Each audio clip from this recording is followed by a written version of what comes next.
கொடுத்த வார்த்தைக்காக நாங்கள் உமக்கு நன்றி செலுத்துகிறோம். கர்த்தர் இந்த வசனத்தின் மூலம் எங்களோடு கூட நீர் பேசும். இந்த நாளிலே நீர் என்ன பேச வேண்டும் என்று நினைக்கிறீரோ, பரிசுத்த ஆவியானவர் நீர் என்னில் இருந்து பேசும். அடிமையை உம்முடைய சிலுவைக்குள் மூடி மறைத்துக் கொள்ளும். உம்மை மாத்திரம் வெளிப்படுத்தும். நீர் கொடுக்கிற வார்த்தைகளை மாத்திரம் பேசும்படி நீர் என்னை முற்றிலும் ஆவிக்குள்ளாக மாற்றும். தாழ்த்தி உம்முடைய கரத்திலே கொடுக்கிறேன். இயேசுவின் நாமத்தில் ஜெபம் கேளும் நல்ல பிதாவே, ஆமென். இந்த வசனத்தினுடைய கடைசி பகுதியை மறுபடியும் நாம் வாசிக்கலாம். இவர்கள் மனுஷரிலிருந்து தேவனுக்கும், இவர்கள் மனுஷரில் இருந்து தேவனுக்கும், ஆட்டுக்குட்டியானவருக்கும், ஆட்டுக்குட்டியானவருக்கும் முதற் பலனாக மீட்டுக் கொள்ளப்பட்டவர்கள், முதற் பலனாக மீட்டுக் கொள்ளப்பட்டவர்கள். கரங்களை உயர்த்தி ஆண்டவரை மகிமைப்படுத்துவோம். அல்லேலூயா, அல்லேலூயா, அல்லேலூயா. மனுஷரில் இருந்து தேவனுக்கும், ஆட்டுக்குட்டியானவருக்கும் முதற் பலனாக மீட்டுக் கொள்ளப்பட்டவர்கள் யார் என்கிற தலைப்பிலே ஒரு சில வார்த்தையை நான் உங்கள் முன்பு வைக்க விரும்புகிறேன். ஆட்டுக்குட்டியானவர் தம்முடைய சபையாகிய மணவாட்டியை சேர்க்க வேண்டிய நேரம் நெருங்கிக் கொண்டே இருக்கிறது என்பதை நாம் யாரும் மறந்து போக வேண்டாம். அல்லேலூயா. ஒவ்வொரு நாளும் அவரை சந்திக்க நீங்களும் நானும் தன்னை ஆயத்தப்படுத்திக் கொள்ள வேண்டியது மிகவும் அவசியமே. புதிதாக திருமணமாக போகிற ஒரு மணவாட்டியான பெண் மணவாளனை மணந்து கொள்வதற்கு எப்படி அவள் தன்னை ஆயத்தப்படுத்துகிறாளோ, அதே போல மணவாட்டியான சபை அல்லது ரட்சிக்கப்பட்டதான தேவ ஜனங்கள் இயேசுவை சந்திப்பதற்கு அவர் வரும் நாளிலே அவரோடு கூட போவதற்கு, அவரை மத்திய ஆகாயத்திலே சந்திப்பதற்கு ஒவ்வொருவரும் தங்களை ஒவ்வொரு நாளும் ஆயத்தப்படுத்த வேண்டியது அவசியமே. அல்லேலூயா, அல்லேலூயா. ஒரே நாளிலே நாம் நம்மை ஆயத்தப்படுத்திக் கொள்ள முடியாது. அதற்கு தான் ஆண்டவர் நம்மை அவ்வப்போது தம்முடைய வார்த்தையை கொடுத்து அந்த வார்த்தையின் மூலமாய் நம்மை சீர்படுத்தி, நம்மை ஸ்திரப்படுத்தி, நம்மை பக்குவப்படுத்தி, நம்மை பரிசுத்தப்படுத்தி அவரை சந்திக்கும்படி தேவன் நம்மை அலங்கரித்துக் கொண்டிருக்கிறார். அல்லேலூயா, அல்லேலூயா. கர்த்தருடைய பரிசுத்த நாமத்திற்கு மகிமை உண்டாவதாக. அருமையான கர்த்தருடைய பிள்ளைகளை, ஆகவே முதற் பலனாக மீட்டுக் கொள்ளப்பட்டவர்கள் அல்லது மீட்கப்பட வேண்டியவர்கள் தேவனுக்கும் ஆட்டுக்குட்டியானவரிடத்திலும் முதற் பலனாக மீட்கப்பட வேண்டியவர்கள் தான் சபை. அல்லேலூயா, அல்லேலூயா, அல்லேலூயா. முதலாவதாக சபையை சந்திக்கும்படியாகத்தான் இயேசு வெளிப்பட போகிறார். முதலாவது ரட்சிக்கப்பட்ட தேவ ஜனத்தை தம்மோடு கூட சேர்த்துக் கொள்ளுவனமாகத்தான் அவர் வரப்போகிறார். கர்த்தருக்கு ஸ்தோத்திரம். அதற்காகத்தான் அதற்குரிய எல்லா காரியங்களையும், எல்லா விதமான கிரியைகளையும் பரிசுத்த ஆவியானவர் சபைகளிலே ஆவியானவர் செய்து கொண்டிருக்கிறார். ஹல்லேலூயா. அருள்மாரியை பின்மாரியை கர்த்தர் இன்றைக்கு சபைகளிலே ஊற்றிக்கொண்டே இருக்கிறார். ஆனாலும் கர்த்தருடைய எச்சரிப்பு அவ்வப்போது தேவ ஜனங்களுக்கு வந்து கொண்டிருக்கிற போதும் கூட இன்னும் அநேக தேவ ஜனங்கள் அந்த எச்சரிப்புக்கு கீழ்ப்படியாதவர்களாக, அந்த எச்சரிப்பை ஏற்றுக்கொள்ள மனமற்றவர்களாக, இன்னும் தங்கள் இருதயத்தை கடினப்படுத்திக் கொண்டு தாங்கள் போன பாதையிலே தீவிரமாக ஓடிக்கொண்டிருப்பதையும் பரலோகம் பார்த்து கவனித்துக் கொண்டிருக்கிறது. ஆண்டவருக்கு ஸ்தோத்திரமானால் அவர்களுக்கு கொடுக்கப்பட வேண்டிய நாளிகையிலே அவர்கள் மனம் திரும்பாவிட்டால் தேவனுடைய நியாய தீர்ப்பு அல்லது தேவனுடைய கோபாக்கினை அவர்கள் மீது வரும் என்பதிலே சந்தேகமில்லை. ஹல்லேலூயா.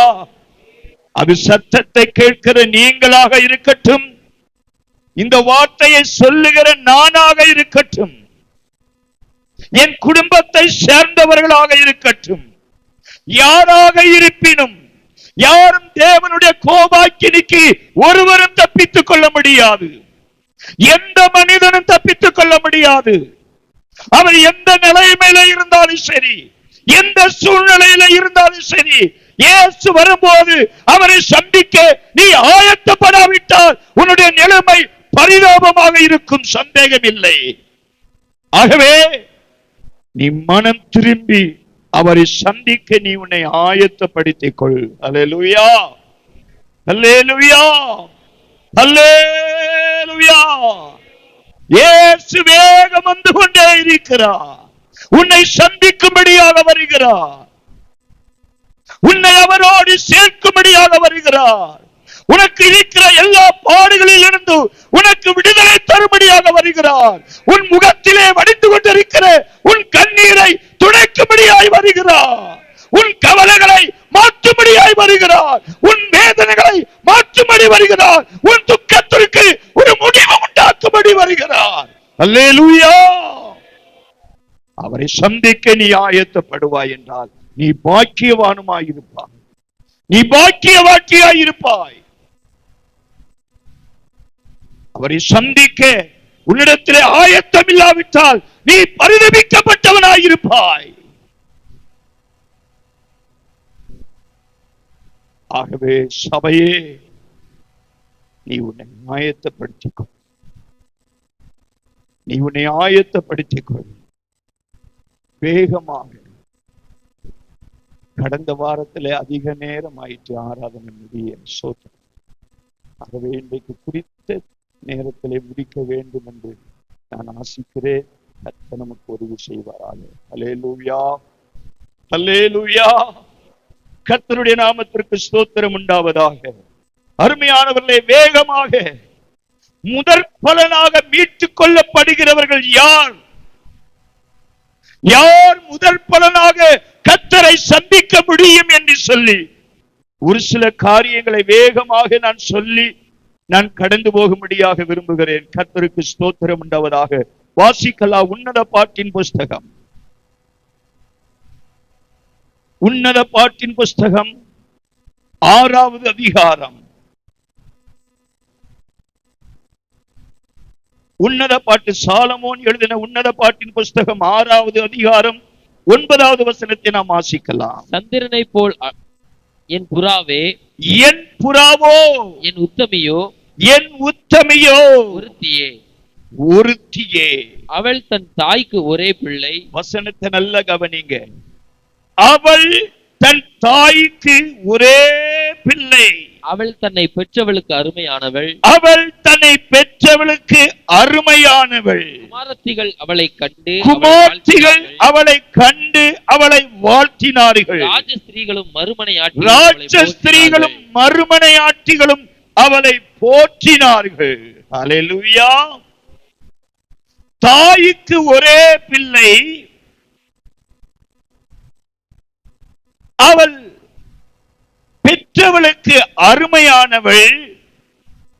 குமார்த்திகள் அவளை கண்டு வாழ்த்தினார்கள். ராஜஸ்திரிகளும் அருமனையாட்சிகளும் அவளை போற்றினார்கள். அவள் யார்? ஒருத்தி. ஒருத்தி என்று சொல்லக்கூடிய அந்த வார்த்தையை நாம் சற்று கவனிக்க வேண்டியது அவசியம். முதற் பலனாக மீட்டுக் கொள்ளப்படுகிறவர்கள் முதலாவதாக இங்கே ஒருத்தி என்கிற ஒரு வார்த்தை இங்கு பயன்படுத்தப்பட்டிருக்கிறது. அவளுடைய ஜீவியம் புறாவை போல இருக்குமா? கர்த்தருக்கு ஸ்தோத்திரம். அவளுடைய நடக்கை உத்தமமாயிருக்குமாம். ஆகவே தான் புறாவே, உத்தமியே, ஒருத்தியே என்று அங்கு எழுதப்பட்டிருக்கிறது. அல்லேலூயா, அல்லேலூயா. கர்த்தருடைய வருகையிலே, அவர் வருகிற நேரத்திலே சபையை எடுத்துக்கொண்டு போகும்போது அந்த வருகையிலே நீ முதற் பலன் என்கிற அந்த கூட்டத்திலே சேர்ந்து அவரோடு எடுத்துக் கொள்ளப்பட வேண்டும் என்றால் நீ உத்தமமானவளாக இருக்க வேண்டும். உன்னுடைய உத்தமமான நடக்கை, உன் உத்தமமான ஜீவியம், புறாவை போல கபடற்ற ஜீவியம், புறாவை போல உத்தமமான ஜீவியம், கரைத்திரையற்ற ஜீவியம் உன்னிடத்தில் இருக்க வேண்டும். கர்த்தருக்கு ஸ்தோத்திரம் உண்டாவதாக. அருமையான கர்த்தருடைய பிள்ளையே, இந்த கடைசி நாட்களிலே உன்னுடைய ஜீவியம் எப்படி இருக்கிறது என்று சற்று யோசிக்க வேண்டியது அவசியம். இந்த ஒருத்தி என்கிற அந்த பட்டியலிலே உன்னுடைய பேர் வருமா? நீ ஒரு ஸ்திரீயாக காணப்படுகிறாயா? சபை என்கிற ஸ்திரீ. ஒருத்தி என்றால் இயேசுவை மாத்திரம் பின்பற்றக்கூடியவள்.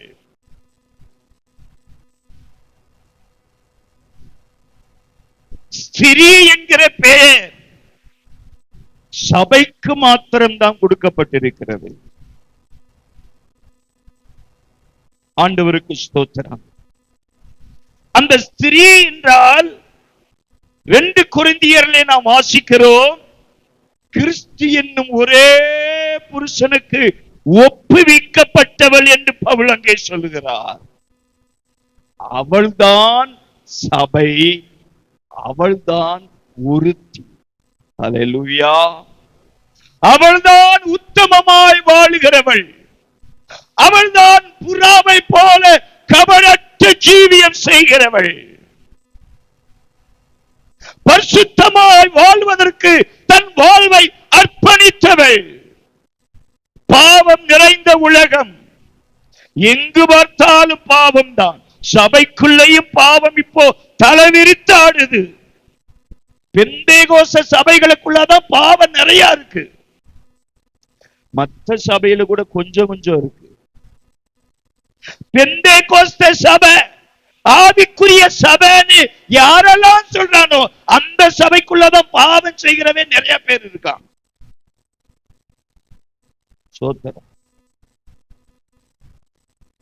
அவனுக்குள்ளதான் துணிகர ரொம்ப வரும். யாரையும் நம்ப முடியல. உத்தமமா இருக்கிறவன் பேசும்போது நல்லா பேசுவான். வயத்தில் இருக்கிற பிள்ளை கீழே விழுகிறத மாதிரி சிலர் பேசுவாங்க. உத்தமமா இருக்கிறத மாதிரி சக்கரையா பேசுவான். அந்த வார்த்தையை கண்டா எப்படி உண்மையா இருப்பான் போல தெரியுது அப்படின்னு நம்ம நினைப்போம். அந்த வார்த்தை கேட்கிற நம்ம.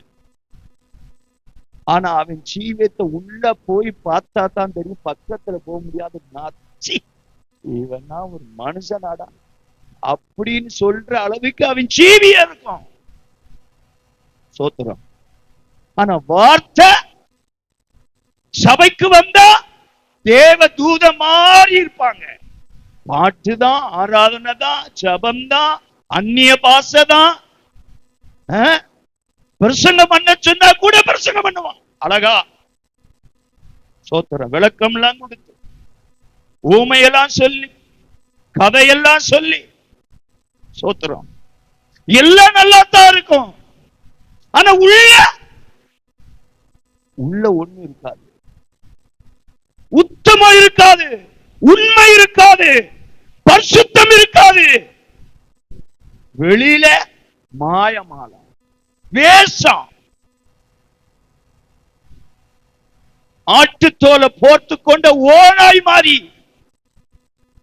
சோத்திரம். யார் கோவப்பட்டாலும் பரவாயில்ல, நான் அதுக்கெல்லாம் அஞ்சிடவே இல்லை.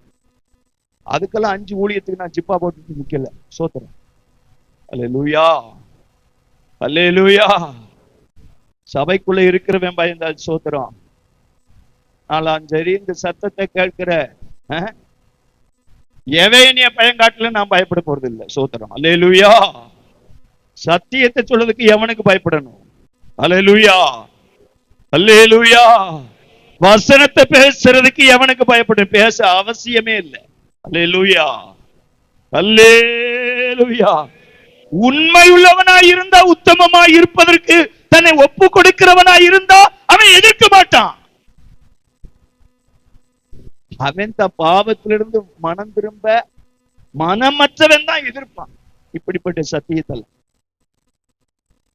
அல்லேலூயா, அல்லேலூயா.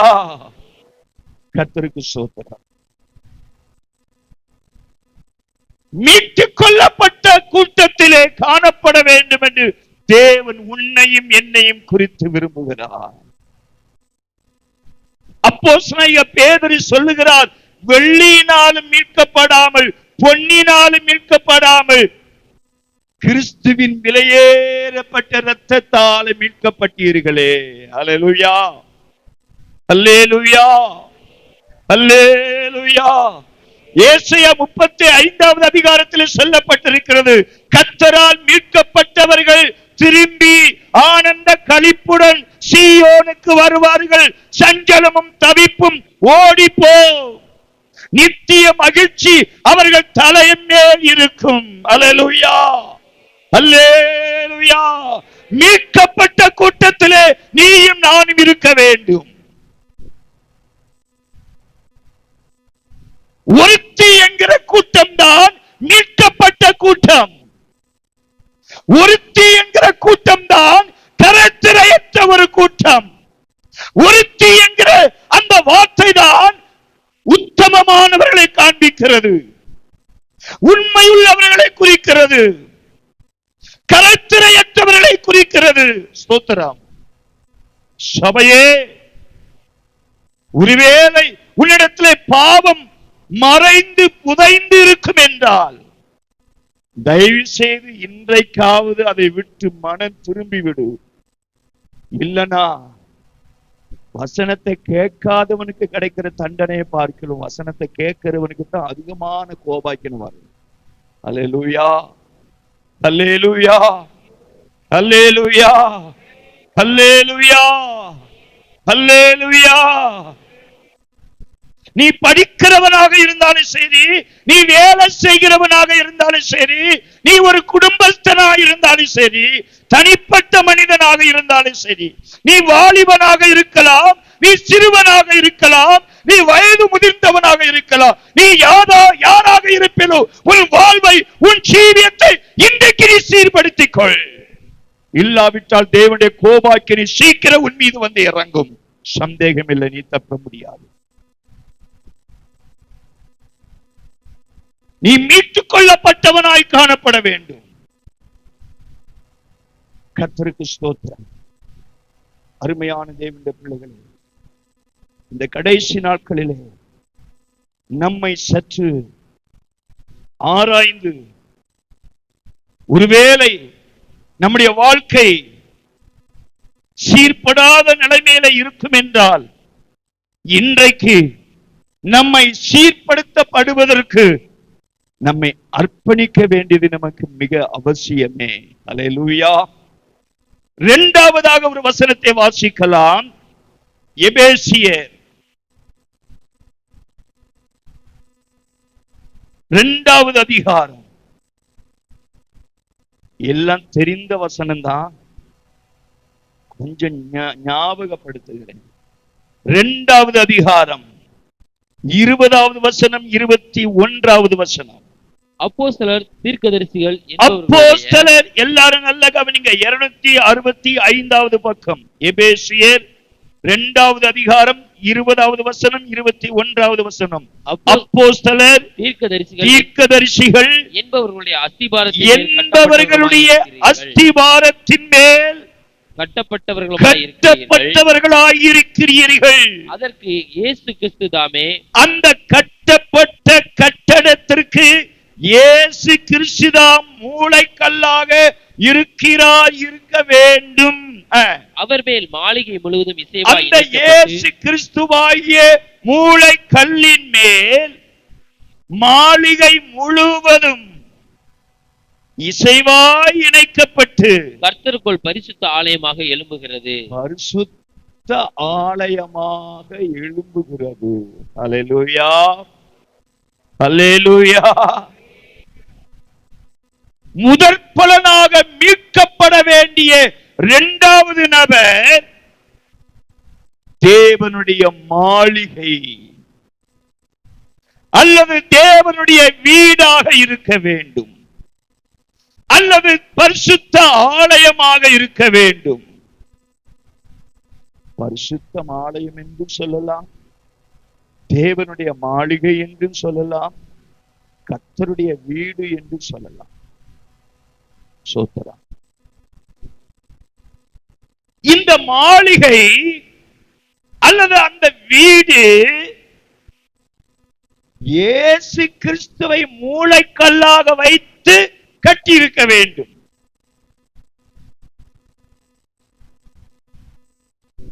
இருபதாவது வசனத்திலே அப்போஸ்தலர் என்று சொல்லப்பட்டிருக்கிறது. அந்த அப்போஸ்தலர் யார்? முதல் அப்போஸ்தலர் எபிரேயர் 3வது அதிகாரம் முதல் வசனத்தை வாசிங்க. எபிரேயர் 3:1.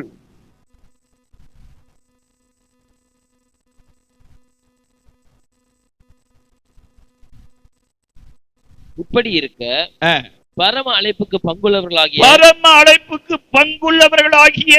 பரிசுத்த சகோதரரே, நாம் அறிக்கை பண்ணுகிற அப்போஸ்தலரும் பிரதான ஆசாரியருமாய் இருக்கிற கிறிஸ்து இயேசுவை கவனித்து பாருங்கள். அப்போஸ்தலர் யார்? முதல் அப்போஸ்தலர் இயேசு கிறிஸ்து தான் முதல் அப்போஸ்தலர். அவர்தான் பிரதான ஆசாரியர், அவர்தான் அப்போஸ்தலர், முதல் அப்போஸ்தலர். இயேசு கிறிஸ்து தான் முதல் அப்போஸ்தலர். அந்த அப்போஸ்தலருடைய உபதேசத்திலே இயேசு கிறிஸ்து சபைக்கு கற்றுக் கொடுத்த அந்த உபதேசத்தின் மீது கட்டப்பட்டு மாளிகையாக உன் ஜீவியம் கட்டப்பட்டிருக்க வேண்டும். அல்லேலூயா, அல்லேலூயா. எப்படி கட்டப்பட்டிருக்கணும்? மாளிகையாக கட்டப்பட்டிருக்கணும், கோபுரமாக அல்ல, மாளிகையாக. அப்போஸ்தலர் உபதேசத்திலே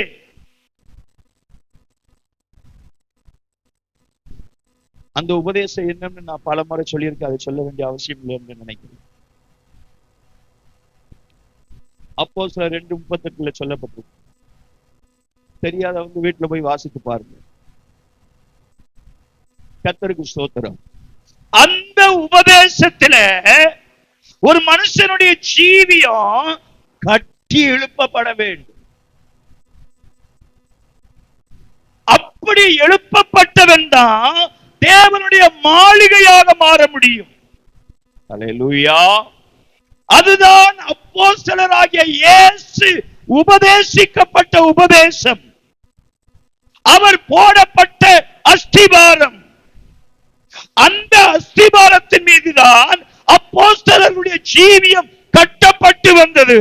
ஆகவே தான் அவர்களும் அப்போஸ்தலர்கள் என்கிற பேர் அவர்களுக்கு கொடுக்கப்பட்டது. அல்லேலூயா. இயேசு கிறிஸ்து போடப்பட்ட அந்த அஸ்திபார உபதேசத்திலே அவங்க ஜீவியம் கட்டப்பட்டு வந்ததுனால அவங்களும் அப்போஸ்தலரா மாறிட்டாங்க. அல்லேலூயா.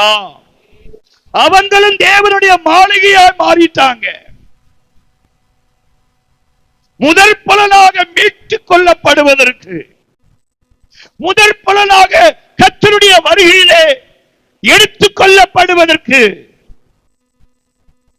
இந்த உபதேசத்துல, அப்போஸ்தலர் போடப்பட்ட உபதேசத்துல கட்டப்பட்ட மனுஷன் யாரோ அவங்க மாத்திரம்தான் முதற் பலனாக மீட்டுக் கொள்ளப்பட முடியும். அல்லேலூயா.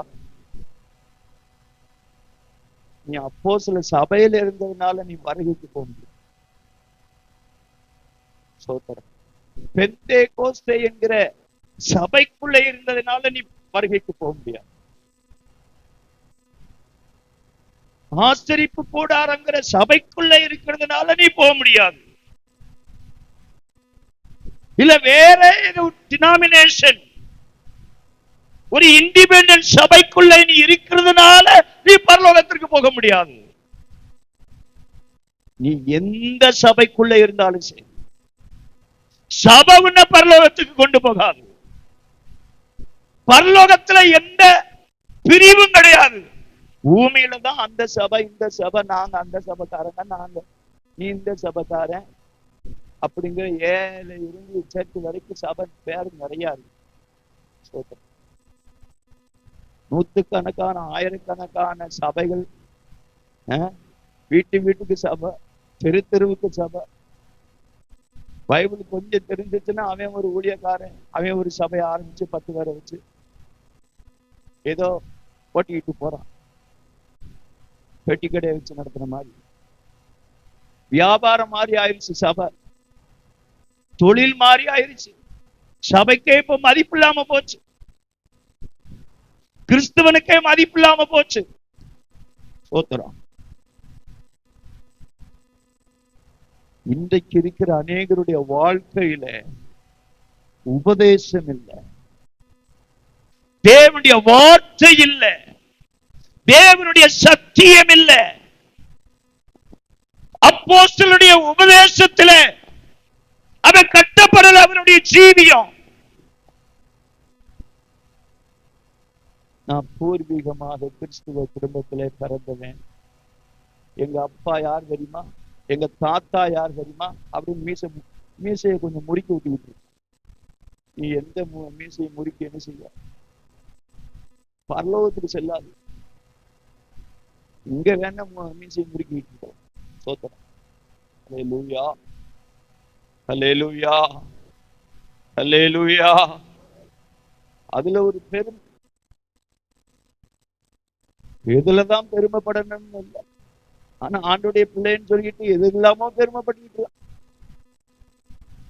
சோத்திரம். வசனத்துக்கு கீழ்ப்படிய மனசு இல்ல, ஆனா பெருமை மட்டும் வந்துடும். கர்த்தருக்கு சோத்திரம். சற்று நம்முடைய வாழ்க்கைய, நம்ம ஜீவியத்தை கொஞ்சம் அலசி பார்க்கணும். நம்முடைய ஜீவியத்தை கொஞ்சம் சோதித்து பார்க்கணும்.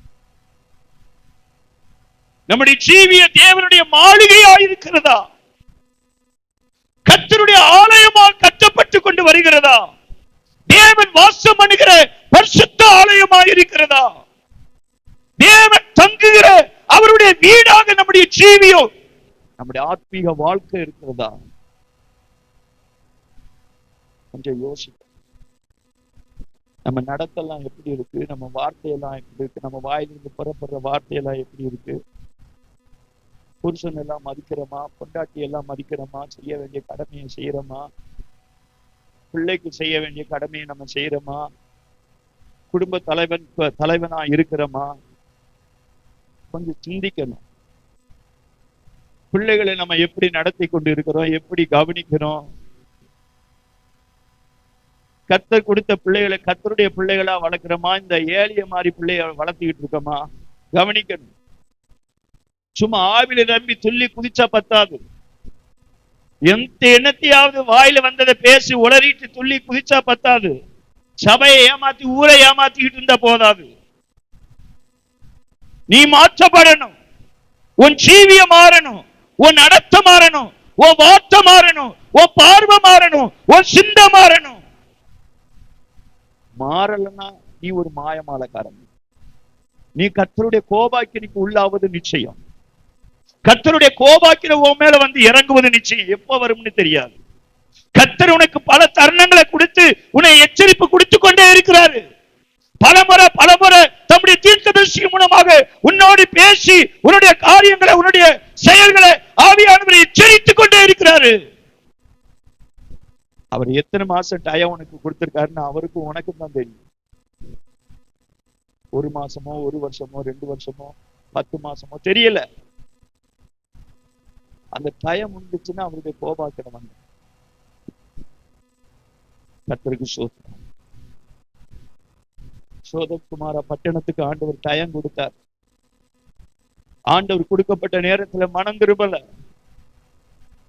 நீதிமானாகிய லோத்த அந்த பட்டணத்தை வெளியே அனுப்பிட்டு அந்த சோதம் குமார பட்டணத்தை அக்கினி அனுப்பி ஆண்டவர் அடிச்சாரு. அது மாதிரிதான் செய்ய வேண்டியது இருக்கும். தெரியல யாராருக்கு என்ன நிலையில வரும்னு தெரியாது, நமக்கு தெரியாது. அது ஆண்டவருக்கு எது இருக்குமோ எது பிரியமோ அதான் அவர் செய்வார். நம்ம சொன்னதுனால அவர் செய்ய போறதில்லை. அவர் இஷ்டப்படி அவர் செய்வார். அல்லேலூயா. நம்ம சரியா இருந்துட்டா பயப்பட வேண்டிய அவசியம் இல்லை. அல்லேலூயா, அல்லேலூயா, அல்லேலூயா, அல்லேலூயா. நமக்கு தான் சபைக்கு வர்றதுக்கு ரொம்ப கஷ்டம். சிலருக்கு ஏரியா பிரேயருக்கு போறதுக்கு கஷ்டம்னு கேள்விப்பட்டேன். இப்பதான் சமீபத்துல இப்பதான் எனக்கு தெரியும். நிறைய பேர் ஏரியா பிரேயருக்கு வர்றதில்லை. ஏவன் ஜோம் பண்ணா எனக்கு என்ன, ஏவே எங்க போனா எனக்கு என்ன, எங்க நடந்தா எனக்கு என்ன, போறவே போறோம். சோத்திரம். வீட்டுலதான் இருப்பாங்க, ஆனா போக மாட்டாங்க. போகாமையே இரு. சீக்கிரம் வரும் உனக்கு, அப்ப சரி உனக்கு. இப்போ உன் காத்துல நுழையாது நாங்க சொல்றது. ஐயோன்னு கதறுவ. யாரும் உன் பக்கத்துக்கு வர மாட்டாங்க. யாரு வந்தாலும் உனக்கு விடுதலையும் வராது. சோத்திரம். கர்த்தர் கொடுக்கிற ஜெபம் எதுக்கு வைக்குது? ஏரியா பிரேயர் எதுக்கு வைக்கிறோம்? பொழுதுபோக்கு வைக்கிறோம். பொழுதுபோக்கு இல்லாமையா வைக்கிறோம்? நேரம் போக மாட்டேங்குது, அதனால ஜெபம் வைங்க பாஸ்டர் அப்படின்னு யாரும் சொன்னாங்களா? எங்கிட்ட இல்ல.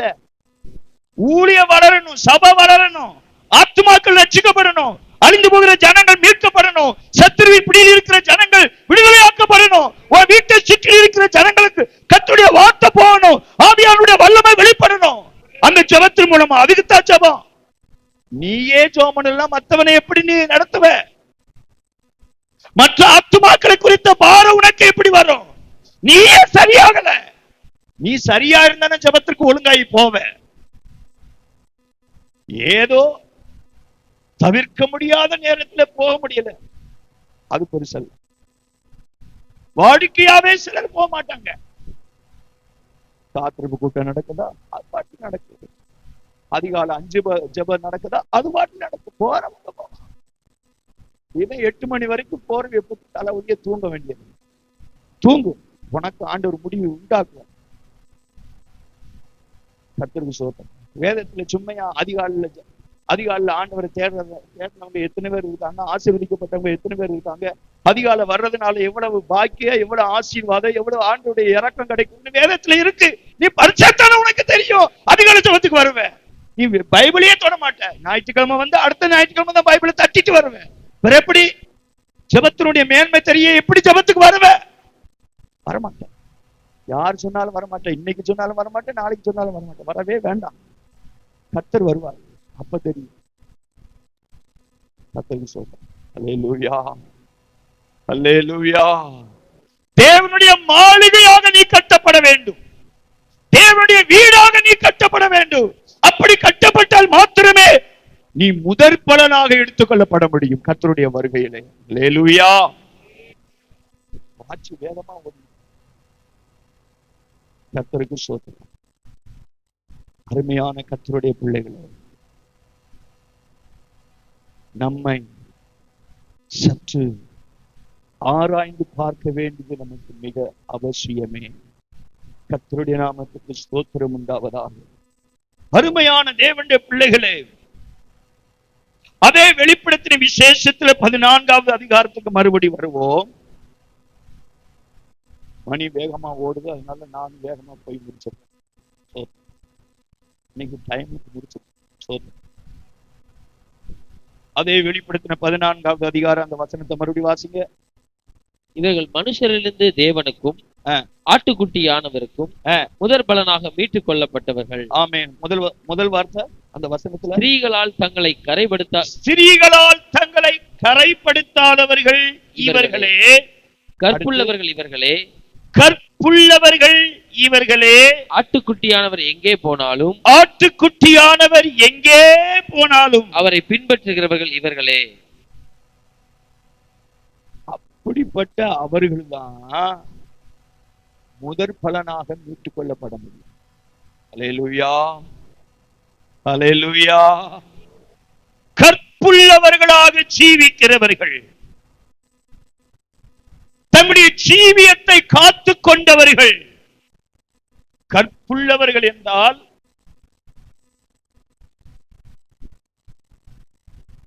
அந்த வார்த்தையின்படி சொல்ல போனா, ஒரு பெண்ணு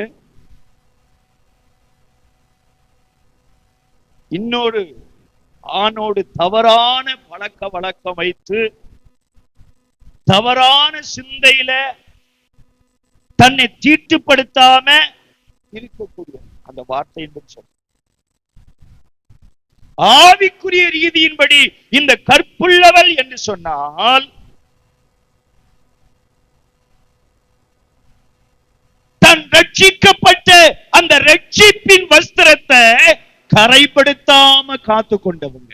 அல்லேலூயா, அல்லேலூயா. யூதா எழுதின நிருபம், யூதா எழுதின பொதுவான நிருபம், அதுல ஒரே அதிகாரம் தான் இருக்கு. அல்லாம் 23வது வசனத்தை மாத்திரம் வாசிங்க. மாம்சத்தால் கரைப்பட்டிருக்கிற வஸ்திரத்தையும் வெறுத்து தள்ளுங்கள். ஸ்தோத்திரம்.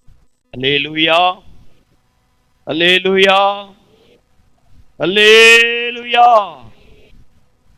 கர்த்தருக்கு ஸ்தோத்திரம். ஏசாயா தீர்க்கதரிசன புஸ்தகம் அந்த வசனத்தை சேர்த்து ஏசாயா 63வது அதிகாரம்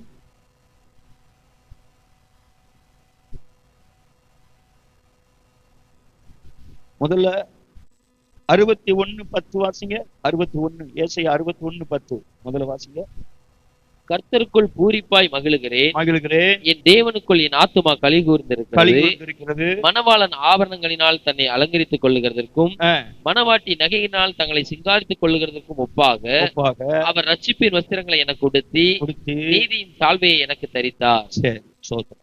63வது அதிகாரம் ஏசாயாவிலே 63வது அதிகாரம் 3வது வசனம்.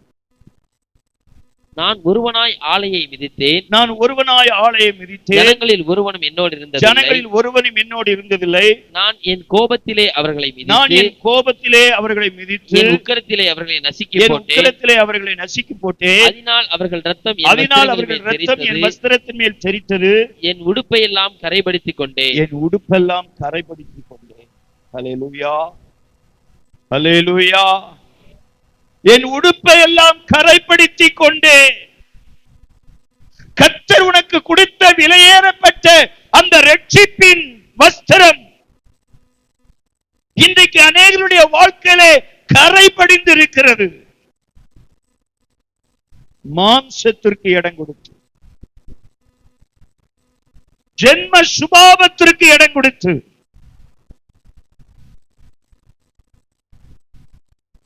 ஜென்ம சுபாவம்னா சோத்திரம் அப்பாவை மாறே பிள்ளை அப்படின்னு சொல்லுவாங்க இல்லையா? அப்பாவுடைய குணம் அப்படியே இருக்கு, அவங்க தாத்தாவுடைய குணம் அப்படியே இருக்கு, அவங்க சாயல் அப்படியே இருக்கு அப்படி சொல்லுவாங்க இல்லையா? அதான் ஜென்ம சுபாவம். ஜென்ம சுபாவம். இன்னைக்கு அநேகருடைய வாழ்க்கையில ஆவிக்குரியவர்கள் என்று சொல்லுகிற அநேக தேவ பிள்ளைகளுடைய வாழ்க்கையில இந்த ஆவிக்குரிய ஜென்ம சுபாவம் அறுக்கப்படல. அதைத்தான் எசேக்கியேல் 16வது அதிகாரத்தில் சொல்லுகிறார். அந்த வசனத்தை சீக்கிரம் வாசித்துருங்க, கொஞ்சம் விளக்கமா பேசினா தான் புரியும் மக்களுக்கு. எசேக்கியேல் 16வது அதிகாரம் 4வது வசனம். பிறப்பின் வர்த்தமானம் என்னவென்றால், நீ பிறந்த நாளிலே உன் தொப்புள் கொடி அறுக்கப்படவும் இல்லை, சுத்தமாவதற்கு தண்ணீரால் குளிப்பாட்டப்படவும் இல்லை, சுத்திகரிக்கப்படவும் இல்லை, உப்பால் சுத்திகரிக்கப்படவும் இல்லை, சுற்றப்படவும் இல்லை, துணிகளில் சுற்றப்படவும் இல்லை. அல்லேலூயா, அல்லேலூயா, அல்லேலூயா. நீ பிறந்த நாள் ரட்சிக்கப்பட்ட நாள். மாம்ச பிறப்ப வேதத்துல சொல்லல. இன்னைக்கு மாம்ச பிறப்ப நிறைய பேர் கொண்டாடிக்கிட்டு இருக்காங்க, கேக்கு வெட்டி. அதெல்லாம் வேதத்துக்கு புறம்பானது. வேதம் அதெல்லாம் அங்கீகரிக்கல. அதை கொண்டாடுறவே வேதத்துக்கு புறம்பா செயல்படுறவன்னு அர்த்தம். அவன் கர்த்தருக்கு அருவருப்பானவன் அர்த்தம். அது யாரா இருந்தாலும் சரி. யாரெல்லாம் வேத வசனத்தில் இல்லாத காரியங்களை பின்பற்றாங்களோ அவன் வேத புரட்டர்கள், கள்ள தீர்க்கதரிசிகள், கள்ள போதகர்கள்.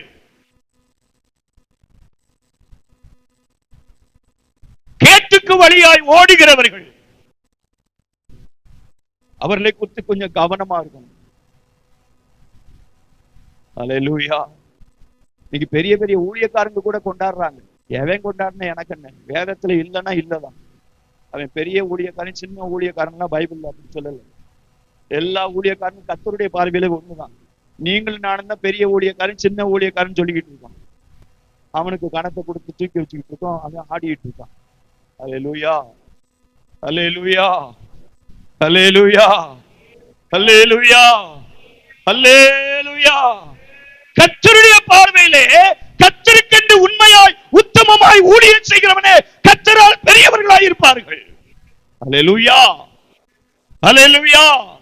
அவர்களால் முதல் பலனாக மீட்டுக் கொள்ளப்படுகிறவர்கள். முதல் பலன் என்கிற அந்த பட்டியலிலே அவர்களுடைய பேரு தான் வரும். அல்லேலூயா, அல்லேலூயா, அல்லேலூயா. இங்க எசேக்கியேல் சொல்லுகிறார், அந்த வசனத்தை மறுபடியும் வாசிங்க. உன் பிறப்பின் வர்த்தமானம் என்னவென்றால், நீ பிறந்த நாளிலே உன் தொப்புள் அறுக்கப்படவும் இல்லை, நீ சுத்தமாவதற்கு தண்ணீரால் குளிப்பாட்டப்படவும் இல்லை, உப்பால் சுத்திகரிக்கப்படல, துணிகளால் சுத்தப்படவும் இல்லை. அல்லேலூயா. இது சாதாரணமா தாயின் வயிற்றிலிருந்து குழந்தை பிறந்துச்சுன்னா பிறந்த உடனே தொப்புல வெட்டுவாங்க. அதுக்கு நிறைய காரியம் செய்வாங்க. அது மறுபிறப்பின் செய்தியில நான் அதை விளக்கமா நான் பேசியிருக்கிறேன். அந்த செய்தியை கேட்டவங்களுக்கு தெரியும். அருமையான கர்த்தருடைய பிள்ளைகளை, ஏன் இந்த வசனத்தை இப்ப எடுக்க வந்தேன் அப்படின்னா, இந்த தொப்புள் என்பதுதான் ஜென்ம சுபாவத்திற்கு அடையாளம். அதுக்குத்தான் இந்த வசனத்தை எடுக்க. மாம்சத்தால் கரைப்பட்டிருக்கிற வஸ்திரத்தை வெறுத்து தள்ளுங்கள் என்று யூதா அப்போஸ்தலன் சொல்லுகிறானே, அந்த மாம்சம் என்பது ஜென்ம சுபாவத்திற்கு அடையாளம். அந்த ஜென்ம சுபாவம் என்பது இது தொப்புளுக்கு அடையாளம் சொல்லப்பட்டு, பிறந்த குழந்தைய பிறந்த தாயின் வயிற்றிலிருந்து வெளியே வந்த உடனே அந்த தொப்புள வெட்டி அப்படியே விட்டுற மாட்டாங்க. அதுக்கு ஒரு முடிச்சு போடுவாங்க. ஏன் முடிச்சு போடுறாங்கன்னா தாய்மார்களுக்கு தான் தெரியும். அதை வெட்டி அப்படியே விட்டாச்சுன்னா அந்த தொப்புள் வழியா காத்து போய் வயிறு வீங்கி புள்ள செத்து போயிரும். அதுக்குத்தான் தொப்புளை வெட்டின உடனே நல்லா முடிச்சு போடுவாங்க. சோத்திரம். அது முடிச்சு போட்டாச்சுன்னா அந்த பிள்ளைக்கு ஒரு பாதுகாப்பு. அந்த தொப்புள் எதுக்காகனா வயிற்றுக்குள்ள, தாயின் வயிற்றுக்குள்ள இருக்கும் போது அந்த பிள்ளைக்கு ஆகாரம் போவதற்காக கொடுக்கப்பட்டதுதான் தொப்புள். இப்ப தாயின் வயிற்றிலிருந்து வெளியே வந்ததுனால அந்த தொப்புள் அவசியம் இல்லை. இப்ப வாய் வழியா குழந்தைக்கு சாப்பாடு கொடுக்கலாம், பால் கொடுக்கலாம், அது ஆகாரம், பாலை சாப்பிடு வாய் வழியா, அதனால தொப்புள் அவசியம் இல்லை. அதனால அதை வெட்டி அதுக்கு ஒரு முடிச்சு போடணும். அதுதான் ஜென்ம சுபாவத்திற்கு அடையாளம். ஆவிக்குரியவர்களாகிய உனக்கு, மறுபிறப்பின் அனுபவத்துக்குள்ள வந்திருக்கிற உனக்கு முதல் பலனாக மீட்டுக் கொள்ளப்பட வேண்டும் என்றால் உன்னுடைய ஆவிக்குரிய தொப்புள் அறுக்கப்படுகிறது மாத்திரமல்ல, அதற்கு ஒரு முடிச்சு போட்டு ஒரு தீர்மானம் பண்ணி ஒரு பிரதிஷ்டை செய்ய வேண்டும். நான் இந்த பாவத்திற்குள் போக மாட்டேன், இந்த அக்கிரமத்தை செய்ய மாட்டேன், அருவருப்பான கதையை நான் படிக்க மாட்டேன், அருவருப்பா நான் பேச மாட்டேன். அதுதான் அந்த முடிச்சு. அதுதான் அந்த ஜென்ம சுபாவத்திற்கு ஒரு முற்றுப்புள்ளி. அது வெச்சாதான் நீ முதற் பலனாக மீட்டுக் கொள்ளப்பட முடியும். அல்லேலூயா, அல்லேலூயா. நான் 40 வருஷ விசுவாசி, 50 வருஷ விசுவாசி, அந்த பருப்பெல்லாம் பரலோகத்துக்கு வேகாது. கர்த்தருக்கு ஸ்தோத்திரம்.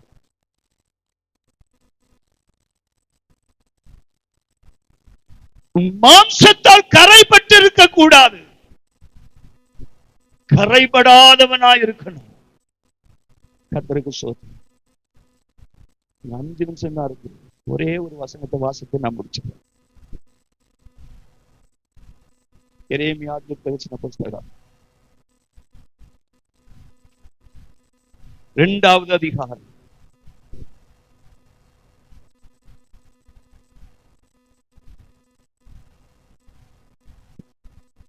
21வது வசனம். நான் உன்னை முற்றிலும் நற்கனி தரும் உயர்குல திராட்சை செடியாக நாட்டினேன். நல்ல வசனத்தை கவனிங்க. நான் உன்னை முற்றிலும் நற்கனி தரும் உயர்குல திராட்சை செடியாக நாட்டினேன். உயர்குல திராட்சை செடியாக நாட்டினேன். நீ எனக்கு காட்டு திராட்சை செடியின் ஆகாத கொடிகளாய் மாறி போனது என்ன? அடுத்து, நீ உன்னை உவர் மண்ணிலே கழுவி, நல்ல கவனிங்க, உன்னை உவர் மண்ணினாலே கழுவி அதிக சவுக்காரத்தை கையாடினாலும் அக்கிரமத்தின் கரைகள் எனக்கு முன்பாக இருக்கும் என்று கர்த்தராகிய ஆண்டவர் சொல்லுகிறார். அல்லேலூயா. என்ன கரை இருக்கு? அக்கிரமத்தின் கரை. சில சொல்லுவாங்க அது பெரிய அக்கிரமக்காரன்,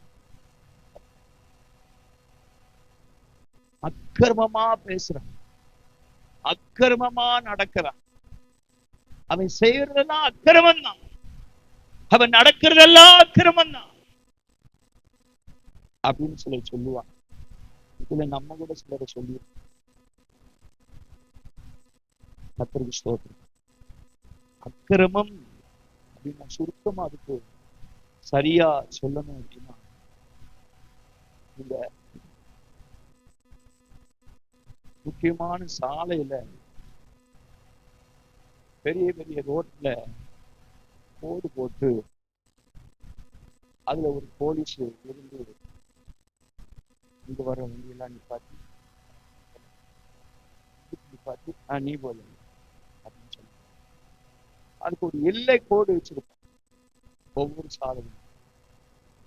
அந்த எல்லை கோடு தாண்டிடக்கூடாது. நிக்கணும்னா அந்த எல்லை கோடுக்கு அந்த பக்கமாவே கார்ல வந்தாலும் நடந்து வந்தாலும் சோத்திரம், வண்டியில வந்தாலும் எல்லை கோடுக்கு அந்த பக்கமே நிக்கணும். அந்த எல்லை கோடை மீறினா அவனுக்கு அபராதம், போலீஸ் போடும். சோத்திரம். அதுபோல கர்த்தருடைய பிள்ளைகளாகிய உனக்கும் எனக்கும் கர்த்தர் ஒரு எல்லை கோடு வச்சிருக்கிறாரு. ஆண்டவர் நமக்கு ஒரு எல்லை கோடு வச்சிருக்கிறாரு. மீட்கப்பட்ட நமக்கு ஒரு எல்லை கோடு ஆண்டவர் வச்சிருக்கிறாரு. இவ்வளவு இப்படித்தான் பேசணும், இப்படித்தான் பார்க்கணும், இப்படித்தான் உடுத்தணும். இன்னைக்கு சிலர் சர்ச்சுக்கு வரும்போது இல்லாத எங்கெங்க போட வேண்டிய கோமாளி ட்ரெஸ் எல்லாம் சர்ச்சுக்கு போட்டுட்டு வர. இதெல்லாம் என்ன சொல்ல, சர்ச்சுக்கு எப்படித்தான் வஸ்திரம் உடுத்தி வரணும்னு இன்னும் தெரியல. ஆனா ரட்சிக்கப்பட்டேன்னு சொல்றான். எப்படி ரட்சிக்கப்பட்டானே தெரியல. சோத்திரம். சர்ச்சுக்கு எப்படி ட்ரெஸ் போடணும்னு இன்னும் தெரியல நிறைய பேருக்கு. சர்ச்சுக்கு எப்ப போகணும்னு தெரியல. இன்னும் சர்ச்சில எப்படி உட்கார்ந்து இருக்கணும் தெரியல. ஆண்டவர் வைத்திருக்கிற அந்த எல்லை கோடை மீறுவதுதான் அக்கிரமம். ஆண்டவருடைய சித்தத்தை மீறுவதுதான் அக்கிரமம். இந்த அக்கிரமத்தினால் யாரெல்லாம் கரைபற்றிருக்கிறாங்களோ அவன் முதற் பலனாக எடுத்துக்கொள்ளப்பட முடியாது.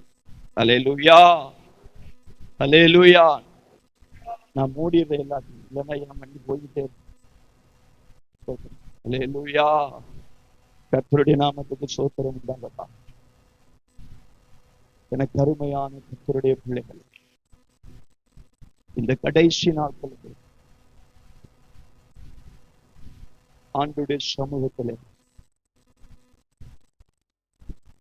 காலையில 2 மணிக்கு ஆண்டவர் தட்டி எழுப்பினார். நான் எப்பயுமே 4 மணிக்கு தான் எழுந்திருப்பேன் காலையில. ஆனா இன்னைக்கு என்னன்னு தெரியல, 2:30 மணிக்கெல்லாம் ஆண்டவர் என்னை எழுப்பிட்டாரு. அது உறக்கம் வரல. நான் உடனே முகத்தெல்லாம் கழுவிட்டு உடனே நான் ஜெபிக்க வேண்டிய இடத்துல போய் வீட்டுல முழங்கால நின்று ஆண்டுடைய சமூகத்துல சோமனி போறேன். ஆண்டவரே, இன்றைக்கு மனமகிழ்ச்சியா சபைக்கு வருகிற ஒவ்வொரு சின்னத்தோடு நீ இடைப்படும் ஆண்டவரே.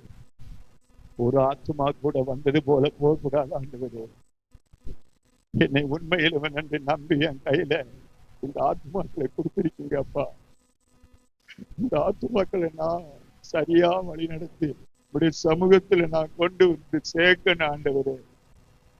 அந்த ஜனங்களுக்கு தேவையான சத்தியத்தை எனக்கு வெளிப்படுத்துங்கப்பா. என்ன நான் காலையில கண்ணீரோடு சோமனிட்டேன். தெளிவாயோடு பேச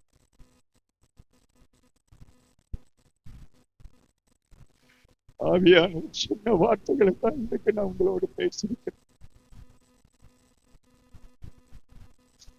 இதற்கு மகிமை உண்டாவதால் அருமையான தேவனுடைய பிள்ளைகளே, ஏதாவது ஒரு பிரசங்கத்தை பண்ணிட்டு போகணும்னு சொல்லியாரு. அப்படி நான் பண்ணக்கூடிய வேலை. அப்படி பண்ணு நான் கர்த்தருக்கு நான் கணக்கு கொடுக்கணும்.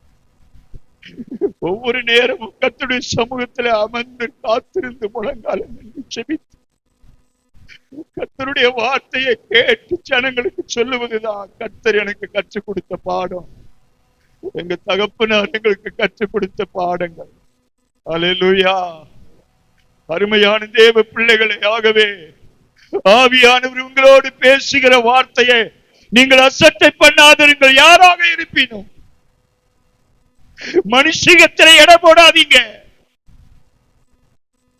இது யாரோ மேல உள்ள ஏதோ ஒண்ணு நினைச்சிட்டு இவர் பேசிக்கிட்டு இருக்காரு. அப்படி இல்லவே இல்லை. தயவு செய்து அப்படி நினைக்காதுங்க.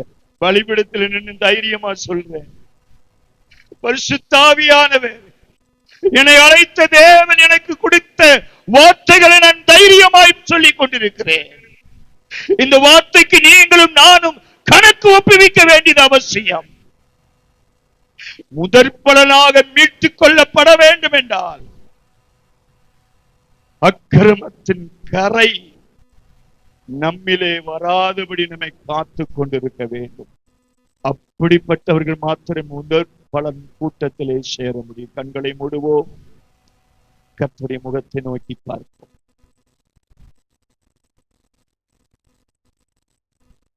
நம்மை அர்ப்பணிப்போமா தேவ சமூகத்திலே. நேரம் முடிஞ்சிருச்சு. அவன் ஜெபிக்க போறேன். கர்த்தருடைய வார்த்தைக்கு உங்களை ஒப்பு கொடுங்க. முதற் பலனாக நான் மீட்டுக் கொள்ளப்பட வேண்டும் ஆண்டவரே. நான் முதல் பலனாக மீட்டுக் கொள்ளப்படுவதற்கு என்னை நீர் ஆயத்தப்படுத்தும் என்று சொல்லி ஆண்டவருடைய கரத்திலே உன்னை ஒப்பு கொடுப்பாயா?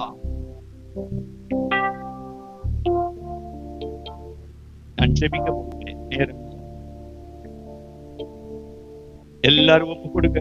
ஒரே ஒரு நிமிஷம் கர்த்தருடைய கரத்தில் உங்களை அறிக்கை செய்யுங்க. ஆண்டவரே, முதற் பலனாக உடைய வருகையிலே நான் எடுத்துக் கொள்ளப்பட வேண்டும். என்னை நீர் ஆயத்தப்படுத்தும் ஆண்டவரே. என்னை தகுதிப்படுத்த, என்னை பரிசுத்தப்படுத்தும் ஆண்டவரே. ஜெபிக்கலாமா? அன்புள்ள பிதாவே, இந்த நல்ல மத்தியான வேளைக்காக உமக்கு ஸ்தோத்திரம். இம்மட்டும் நீர் எங்கள் மத்தியில் உலாவிக் கொண்டிருப்பதற்காக உமக்கு நன்றி. எங்களோடு நீர் எச்சரித்த வார்த்தைகளுக்காக உமக்கு நன்றி. இந்த வசனத்தை தூரத்திலும் சமீபத்திலும் கேட்டுக் கொண்டிருக்கிற ஒவ்வொருவரோடு நீர் தொடர்ந்து பேசும். தொடர்ந்து நீர் கிரியை செய்யும். முதல் பலனாக மீட்டுக் கொள்ளப்படுவதற்கு ஒவ்வொருவரும் தங்களை ஆயத்தப்படுத்திக் கொள்ள ஒவ்வொருவருக்கு கிருபை தர வேண்டும் என்று ஜெபிக்கிறோம். வசனத்தை கேட்டவர்களாக மாத்திரமல்ல, அதன்படி நடக்கிறவர்களாக ஒவ்வொருவரையும் நீர் உருவாக்க வேண்டும் என்று ஜெபிக்கிறோம். உம்முடைய வருகை சீக்கிரமாக இருக்கிறது. உம்மை சந்திக்கும்படி எங்கள் ஒவ்வொருவரையும் நீர் ஆயத்தப்படுத்தும். சகல மகிமையும் கனமும் துதியும் உமக்கு செலுத்துகிறோம். இரட்சகரும் மீட்பருமாக இயேசுவின் நாமத்தில் ஜெபம் கேளும் நல்ல பிதாவே. என் ஆத்துமாவே கர்த்தரை ஸ்தோத்திரி. என் முழுவதுமே அவருடைய பரிசுத்த நாமத்தை ஸ்தோத்திரி. என் ஆத்துமாவே கர்த்தரை ஸ்தோத்திரி. கர்த்தர் செய்த சகல உபகாரங்களையும் மறவாது. நம்முடைய கர்த்தராகிய இயேசு கிறிஸ்துவின் கிருபையும் பிதாவாகிய தேவனுடைய அன்பும் பரிசுத்த ஆவியானவருடைய அந்யோன்ய ஐக்கியமும் இன்றும் இன்றைக்கும் சதா காலங்களிலும் இந்த ஆராதனையில் பங்கு பெற்ற ஒவ்வொரு தேவ பிள்ளைகளோடும் சகல பரிசுத்தவான்களோடு அவருடைய கிருபை என்று மாறாமல் தங்கியிருப்பதாக. அல்லேலூயா, அல்லேலூயா, அல்லேலூயா. கர்த்தர் உங்களை ஆசீர்வதிப்பாராக. இந்த நோட்டீஸை பெற்றுக்கொண்டு செல்லுங்கள்.